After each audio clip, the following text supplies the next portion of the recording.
नाम है डॉबर बीच, जिसे मैथ्यू आर्नोल्ड ने 1851 में लिखा था। ये पोएम BA पार्ट 1 के सिलेबस में भी है। ये पोएम उन्होंने तब लिखा था जब वर्ल्ड से, सोसाइटी से फेथ जो है वो लॉस होने लगी थी। फेथ इसलिए लॉस होने लगी थी क्योंकि वर्ल्ड में डार्विन की इवोल्यूशनरी थ्योरी आ चुकी थी और उस थ्योरी ने बहुत सारे ह्यूमन के बिलीफ पर प्रश्न उठा दिए थे, और जिसके कारण से ह्यूमन के बीच से फेथ कहीं ना कहीं लॉस हो रहा था। उस फेथ को स्ट्रेंथ देने के लिए, उस फेथ को बचाने के लिए मैथ्यू आर्नोल्ड ने एक पोएम बनाया। To the line, the sea is calm tonight, the tide is full, the moon lies clear. First का जो 2 लाइन है वो डिस्क्रिप्शन है समुद्र का। ऐसा लगता है जैसे कि वो समुद्र की सुंदरता के बारे में बताना चाहते हैं। जहाँ पर वो है, वो समुद्र जो है वो बहुत ही क्वाइट है, वो काम है, और मून जो है वहाँ पर वो ब्राइटली चमक रहा है। मतलब मून जो है वो फुल है और टाइड जो है उसमें समुद्र में वो भी फुल है। Upon the state of the French coast the light gleams and is gone, the cliff of England stand. Upon the strait, strait का मतलब होता है नैरो पासेस ऑफ वाटर। तो हमारे जो पोएट है वो डॉवर बीच पर है और डॉवर बीच से वो फ्रेंच कोस्ट को देख रहे हैं। डॉवर बीच से फ्रेंच कोस्ट की दूरी 19 या 20 मील है। तो वो फ्रेंच कोस्ट को देख रहे हैं, लेकिन अचानक जब लाइट डिम हो जाती है और लाइट डिम हो जाने की वजह से वो लाइट चली जाती है, तो वो फिर इंग्लैंड स्टैंड को देखने लगते हैं। इंग्लैंड स्टैंड जो है वो स्ट्रेंथ का प्रतीक है, स्ट्रेंथ को दिखाता है कि उस टाइम इंग्लैंड का जो स्ट्रेंथ था वो बहुत ही हाई था। England and fast out in the tranquil view. तो वो जो इंग्लैंड स्टैंड है वो साइन कर रहा है, और वो कहाँ पर है, तो वो ट्रैंक्विल मीन्स होता है क्वाइट, वो शांत किनारे पर है। Come to the window, sweet is the night air, only from the long line of spray where the sea meets the moon blast land. अब वो किसी को बुला रहे हैं। ऐसा माना जाता है कि वो अपनी वाइफ के साथ आए थे, तो वो अपनी वाइफ को बुला रहे हैं। और क्यों बुला रहे हैं, तो वो इसलिए बुला रहे हैं क्योंकि वो किसी गंभीर, किसी सीरियस टॉपिक को शेयर करना चाहते हैं जो उन्होंने अभी अभी देखा है, जो कि प्रकृति की सुंदरता में छुपा हुआ एक ट्रुथ उन्हें मिला है, तो वो उसे शेयर करना चाहते हैं। वो अभी बताते हैं कि देखो कितना मीठा हवा आ रहा है, और वो हवा कहाँ से आ रहा है। तो सबसे पहले हम मून प्लांट्स लैंड और स्प्रे के बारे में जानेंगे। मून प्लांट्स लैंड का मतलब होता है कि वो लैंड जो मून लाइट के कारण लिट अप हुई है, मून लाइट के कारण उस पर वो लाइट कर रही है। तो जब समुद्र में वेव्स आते हैं तो वो लैंड से मिलते हैं, और क्योंकि ये रॉकी बीच है तो इस पर बहुत सारे रॉक्स हैं, तो जब वो वेव जो है सो रॉक से टकराती है तो एक बबल्स टाइप का एक स्प्रे क्रिएट करती है। तो पोएट बता रहे हैं कि ये जो हवा आ रही है वो वहीं से आ रही है जहाँ पर वो इस लाइन ऑफ स्प्रे क्रिएट हो रहा है। तो वो लाइन ऑफ स्प्रे जो क्रिएट हो रहा है वो मून प्लांट्स लैंड पे हो रहा है। Listen, you hear the grating roar of pebbles which the waves draw back and flings at the return of the highest rate. अब वो उन्हें सुनाना चाहते हैं वो ग्रेटिंग रोड। ग्रेटिंग रोड एक तरह का घिसने का साउंड है, और ये साउंड कहाँ से आ रहा है, तो ये उस पेबल्स से आ रहा है जो कि समुद्र के किनारे पे है। पेबल्स का मतलब होता है पत्थर जो कि समुद्र के किनारे पर है। तो ये समुद्र के किनारे पर जो पत्थर है उसके बीच से आवाज़ कैसे आ रही है, तो ये जो अगेन एंड अगेन कंटिन्यूस जो मोशन है जो वेव का, वो बार बार आती है और अपने साथ किनारे के बहुत सारे पत्थरों को एक साथ समेट के ले जाती है। और ये जो मोशन है ये स्टॉप नहीं होता है, और ये बिगेन होता है, सीज होता है, देन अगेन बिगेन। ये प्रोसेस जो है सो स्टार्ट होता है, स्टॉप होता है, फिर अगेन बिगेन हो जाता है। और ये एक तरह का कैडेंस, ट्रेमुलस कैडेंस, ये एक तरह का सेकिंग रिदम, ट्रेमुलस मतलब होता है सेकिंग, कैडेंस मतलब रिदम।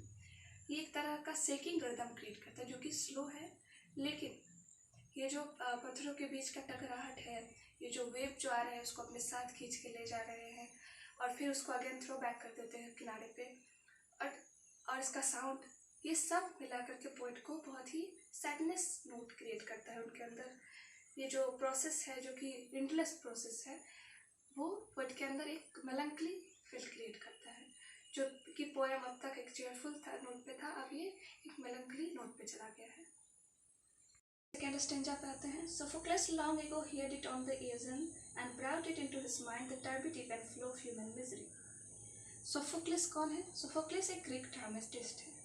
तो पोएट जो एक मेलंकली नोट पे चले गए थे, पोएट जो मेलैंकली एक सैडनेस फील कर रहे थे, तो वो ये बताना चाहते हैं, वो इसे हिस्ट्री से जोड़ना चाहते हैं, हिस्ट्री से कनेक्ट करना चाहते हैं कि ये जो फील है वो सिर्फ वही नहीं कर रहे हैं, ये हिस्ट्री है जो कि बार बार क्रिएट हो रही है। जब भी कोई सेंसिटिव सोल, जो भी सेंसिटिव पर्सन है, वो इसे फील करेगा ही। तो वो कह रहे हैं कि जब सोफोक्लेस जो ग्रीक ड्रामेटिस्ट थे, वो जब एजेंसी पे होंगे, एजेंसी ग्रीक और टर्की के बीच में जब एजेंसी पे होंगे, तो उन्होंने भी ये जो फील है वो उन्होंने भी किया होगा। इसमें टर्बिड का मतलब होता है मडी, जो कि अनक्लियर है। तो ह्यूमन का जो मिजरी है, ह्यूमन का जो प्रॉब्लम है, उसको उन्होंने कंपेयर किया टर्बिड इवेंट फ्लो से। टर्बिड मतलब जो कि ह्यूमन का मिजरी, ह्यूमन का जो प्रॉब्लम्स है, ह्यूमन की जो स्ट्रगल्स है, जिस तरह से वो क्लियर नहीं है, उसी तरह से ये जो वाटर जो है वो भी क्लियर नहीं है मड के कारण से। तो पोएट भी वही फील कर रहे हैं, वही साउंड सुन रहे हैं जो कि बहुत दूरी से, जो कि सोफोक्लस ने भी सुना होगा। थर्ड स्टेंजा जो है उसमें मेटाफर का यूज किया गया है। थर्ड स्टेंजा पढ़ते हैं। The sea of fat was on stew at the pool, the round earth shore lay like the fort of bright Cuddlefoot. Sea of fat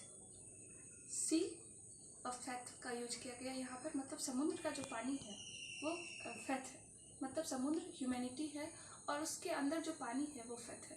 तो जब ये फैथ फुल था ह्यूमन के बीच, तो उसने पूरे ह्यूमन को, पूरे अर्थ को सिक्योर करके रखा था। लेकिन ये जो है वो पास्ट है। अब जो है वो सिर्फ मेलैंकली लॉन्ग विथड्रॉइंग रोड सुन रहे हैं, रिट्रीटिंग टू द ब्रेथ, क्योंकि रिट्रीट हो रहा है, क्योंकि जब पानी हट जाएगा उस पेबल्स पर से, जो पेबल्स को अभी तक वाश कर रहा था, उस पेबल्स पर से जब पानी हट जाएगा तो वो पेबल्स जो हो जाएगा वो नेक्ट हो जाएगा सिंगल्स। एक सिंगल्स मीन्स वही पेबल, तो वो पेबल्स जो है वो नेक्ट हो जाएगा। उसी तरह से जब वर्ल्ड से फैथ रिट्रीट हो जाएगा, तो वो यहाँ कंपेरिजन कर रहे हैं सी को और ह्यूमैनिटी को। ह्यूमैनिटी में जो फैथ है वो वाटर के रूप में है और सी में वाटर है। तो ह्यूमैनिटी को और सी को वो एक साथ जोड़ करके यहाँ पे वो कंपेयर कर रहे हैं। तो जब वर्ल्ड से फैथ रिट्रीट हो जाएगा तो वर्ल्ड जो है एक स्ट्रगल हो जाएगा लोगों के बीच में, लोगों का जीना जो है वो एक स्ट्रगल के रूप में हो जाएगा।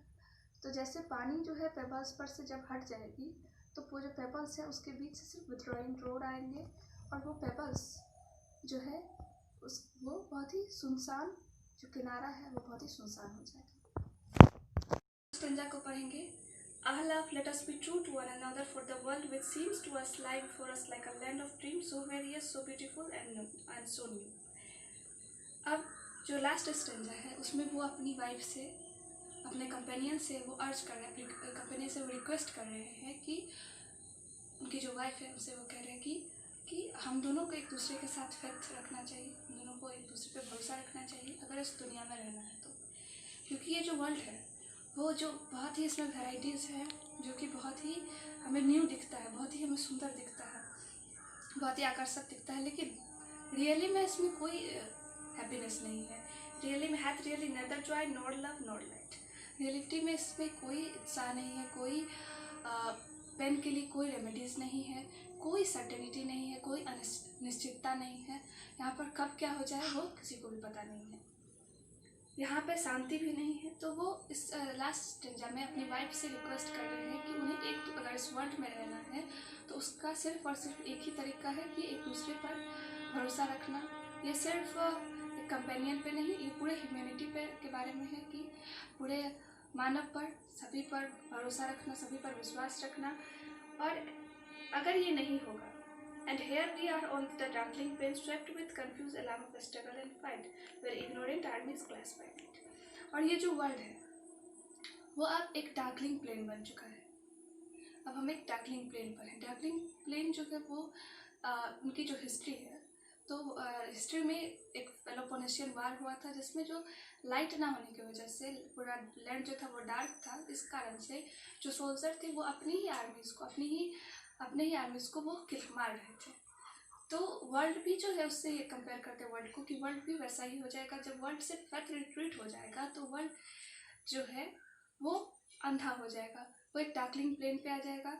जहाँ से वो किसी भी चीज़ को जज नहीं कर सकता, उसके पास जजमेंट का कोई तरीका नहीं है और वो खुद के ही लोगों को मार के गिराएगा, स्ट्रगल करेगा इस दुनिया में रहने के लिए।